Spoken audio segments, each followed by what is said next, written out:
నడవలేని స్థితిలో తండ్రి, మృత్యువుతో పోరాడుతున్న తల్లి, తనపైనే ఆధారపడిన ముగ్గురు తోబుట్టువులు. వీరందరికీ 13 ఏళ్ల కుర్రాడే ఆపద్బాంధు. కన్నవారికే తల్లి తండ్రిగా మారిన విద్యార్థి బతుకుబడిని లాగేందుకు నానా ఇక్కట్లు పడుతున్నాడు. ఆర్థిక అవసరాలకు ఆపన్న హస్తాల కోసం ఆ కుటుంబం దీనంగా ఎదురుచూస్తోంది.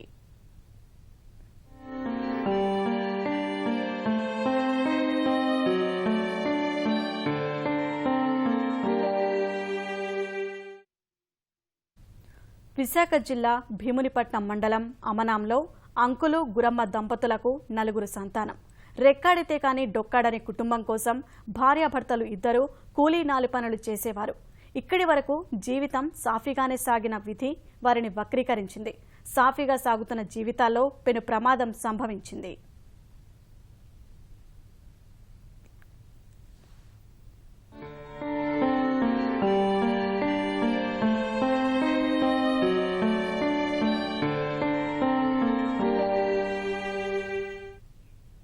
సుమారు 16 నెలల క్రితం అంకులు కూలీ పని చేస్తుండగా కాలిపై తాటి చెట్టు పడిపోయి ఎడమ కాలుపు నుజ్జునుజ్జయింది.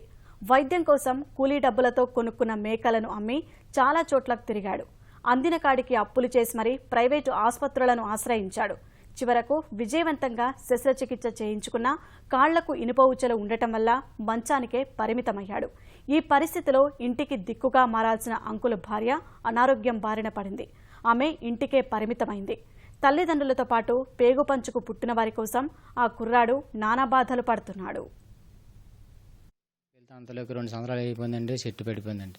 చెట్టు పెట్టిపోయింది. ఇక పిల్లలు ఒక్కసారి బాధపడిపోతానండి. అందులోకి మా ఇంట్లో ఆడ మనిషికి బాగుండేదండి. దానికి ఎక్కడికో ఏదో ఒక తేడా ఇచ్చిందండి. దానికి ఇంచుమించి 10 నచ్చలు ఉండాలన్నారండి. నన్ను ఎక్కడండి కూలి ఉంటే అనాక నానే మంచం పడి ఊరుకోండి.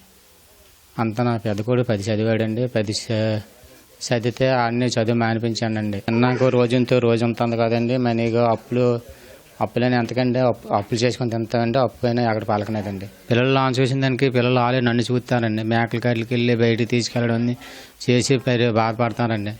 కాలు తీయించుకున్నాకనే 25,000 కోసం ఉండిపోనండి. పోటుంటే పోట తినేదండి పిల్లల కోసం. 6 పిల్లలు చిన్నోళ్ళని పెద్ద బాబుని మానిపించేసాను. చదువుకున్న పిల్లల్ని పిల్లడు అన్ని నా కాలు కింద లాన్ కింద చేస్తా అంట. బాగునేను కానించి నాకు బాగా బాగాలేదు. మరి ఎక్కడికి వెళ్ళా మందులు లేవనేసి కేజీస్లోనే గవర్నమెంట్ ఆసుపత్రిలోనే అనేసారు. ఎక్కడికో బొంబాయి చెన్నై వెళ్ళాలనేసి అనేసారు. 4 చిన్నపిల్లలమేయండి. ఇంకా నాకంటే ఇంకా 3 చిన్నపిల్లలేయండి. నన్ను చదువుమని వాళ్ళని చదివిస్తున్నానండి. పొద్దున్నే వాళ్ళకి వంట వండిసి వాళ్ళ స్కూల్కి పంపి తల్లిదండ్రులు చూస్తుండగా తినడానికి ఒక రోజు ఉంటే ఒక రోజు ఇబ్బంది అయిపోతుందండి. బాగా ప్రభుత్వం వల్ల ఏదైనా సాయం చేస్తారని అది మీరు కోరుతున్నాను. వాళ్ళ పరిస్థితిని చూసి ఈ గ్రామంలో నేనే ఒక ఇంటింటికి కలెక్షన్ చేసి ఒక 30,000 రూపాయలు కూడా ఇచ్చామండి. ఇప్పటికీ కూడా ఆవిడకి రోజుకి 200 రూపాయలు జబ్బుకి ఇండిషన్ చేయవలసి వస్తుంది. రోజు తప్పించిన రోజు వాళ్ళకి చాలా పేద పరిస్థితుల్లో ఉన్నారండి. వాళ్ళకైతే ఏ చిరాస్తులు కానీ ఏ ఆస్తులు లేవండి. మరి ప్రభుత్వాన్ని దయించి తగు చర్య తీసుకొని ఈ కుటుంబాన్ని ఆదుకోవాలని మరి కోరుకోండి. అంకులు కుటుంబ పరిస్థితి చూసి గ్రామస్తులు చందాలు వేసుకుని 30,000 వరకు సాయం అందించారు. ఆ డబ్బులు వైద్య ఖర్చులకు సరిపోలేదు. ఎవరైనా దాతలు స్పందించి అమ్మా నాన్నకు చికిత్స అందించాలని ఆ చిన్నారులు వేడుకుంటున్నారు.